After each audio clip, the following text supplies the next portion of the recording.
une chanson, le sujet en est ambitieux. De mon image, je suis soucieux. En 1990, c'est l'heure des communications.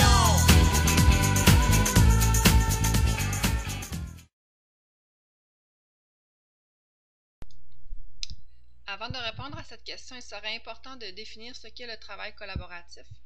Arquois 2000 résume bien toutes les définitions que l'on peut retrouver à ce sujet.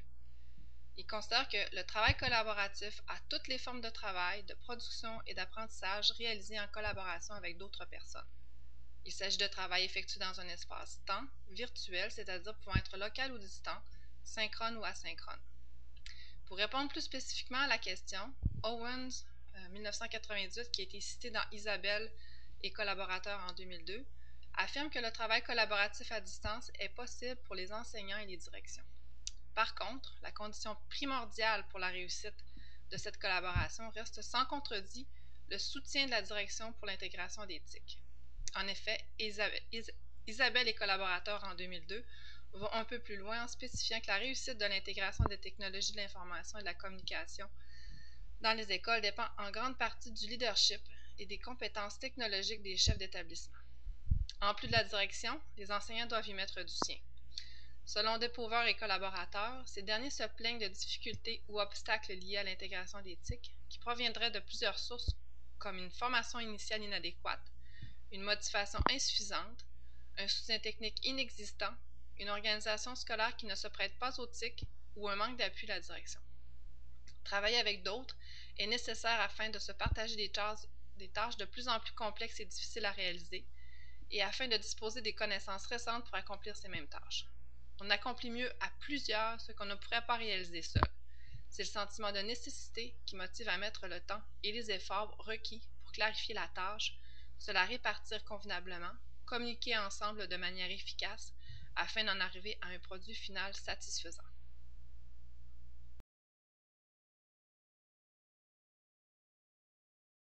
Plusieurs avantages du travail collaboratif à distance semblent évidents, comme le stipule de Rosnet en 2000. Il parle du sentiment d'appartenir à une équipe et de voir émerger l'intelligence collective du groupe, ce qui motive les employés et renforce l'esprit d'équipe. Pour n'importe quelle organisation, il s'agit de deux avantages très positifs. De plus, selon le site référentiel de cours en ligne Veltic de l'Université d'Ottawa, voici certains avantages du travail à distance. La répartition des tâches, l'utilisation optimale des talents de chacun, il y a des meilleures décisions qui sont prises. Lorsque les tâches sont complexes, spécialisées et changeantes, il est impossible à une seule personne de posséder toute l'information nécessaire. Les membres apprennent les uns des autres. On peut se soutenir, se motiver, se valoriser mutuellement. Savoir travailler en équipe est une compétence valorisée par le marché du travail. Dans ce référentiel, on va jusqu'à dire que 97% du temps, le travail d'une équipe bat celui d'un individu.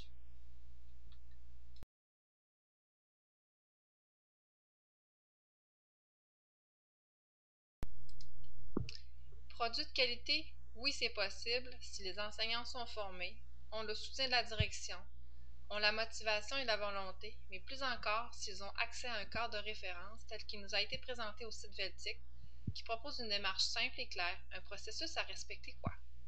Si tous ces éléments sont en place, il n'y a aucun doute qu'un produit de qualité verra le jour.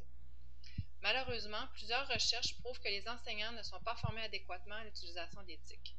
En effet, le rapport de l'UNESCO est clair à cet effet en stipulant que les études réalisées dans le monde sur l'innovation en éducation montrent qu'un grand nombre d'innovations dans ce domaine échouent en raison de l'insuffisance des efforts et des ressources consenties pour la préparation des enseignants à l'innovation. Intégrer l'éthique dans une école nécessite des ressources humaines pour répondre aux besoins des utilisateurs et les soutenir dans leurs travaux. Il doit donc y avoir des experts ou des enseignants spécialisés disposant de beaucoup de temps à consacrer à la tâche d'éthique. En l'absence de ce type de support humain, l'intégration ne pourra malheureusement pas être réalisée, et ceci même si tous les autres facteurs sont réunis pour créer dans l'école des conditions favorables. Différents obstacles et résistances nuisent à cette formation et intégration, dont les plus importants sont le temps disponible et la motivation à apprendre. C'est dans un esprit de collaboration et d'échange entre les pairs que les transformations de pratique sont possibles. D'ailleurs, Boissonneau, 2003, mentionne qu'en travaillant de façon collaborative, Le savoir s'approprie et se construit par la communication interpersonnelle à laquelle les médias interactifs peuvent contribuer. À ce chapitre, les TIC sont aux yeux de tous un outil de communication par lequel il est possible d'échanger dans le but de construire le savoir.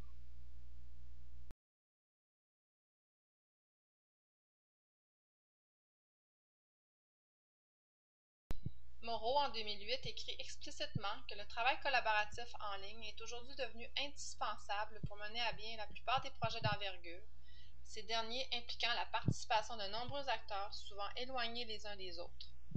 Le travail à distance est et sera de plus en plus utile puisque le marché du travail tend vers cette option que leur donne les TIC. Si les enseignants et les directions veulent maximiser la réussite de leurs élèves, ils n'ont d'autre choix que de se plier à l'implantation des TIC dans leur façon de travailler. Ils ne doivent pas oublier qu'ils forment la relève de demain et en utilisant les outils technologiques mis à leur disposition, ils mèneront par l'exemple et offriront un meilleur apprentissage aux élèves. Desilets en 2001 va jusqu'à dire que une des conditions nécessaires pour parvenir à la réussite est que l'élève soit actif dans son apprentissage. Toujours selon Desilets, il est important de comprendre que les technologies sont susceptibles de rendre l'élève plus actif dans ses apprentissages. En étant plus actif, l'élève sera plus persévérant. D'ailleurs, une étude de Braswell, Breleux et Laferrière en 1996 en arrive à la conclusion que les élèves démontrent plus d'intérêt, de motivation et de persévérance dans l'exécution d'une tâche lorsque l'ordinateur est utilisé. Cet accroissement considérable des exigences attire l'attention sur l'importance que revêt la motivation à apprendre. Aujourd'hui, une étude de Grégoire, Braswell et Laferrière en 1996 démontre que le fait de placer les élèves en situation de découvrir le monde et de partager les résultats de leur démarche d'exploration, d'enquête ou de résolution de problèmes, comme le propose l'approche par projet, constitue l'une des meilleures façons de susciter et de maintenir cette motivation. C'est à travers cette démarche que leur découverte et, peu à peu, le monde lui-même acquiert une signification. Conformément à une maxime pédagogique bien connue, c'est dans l'action que se produit l'apprentissage, learning by doing.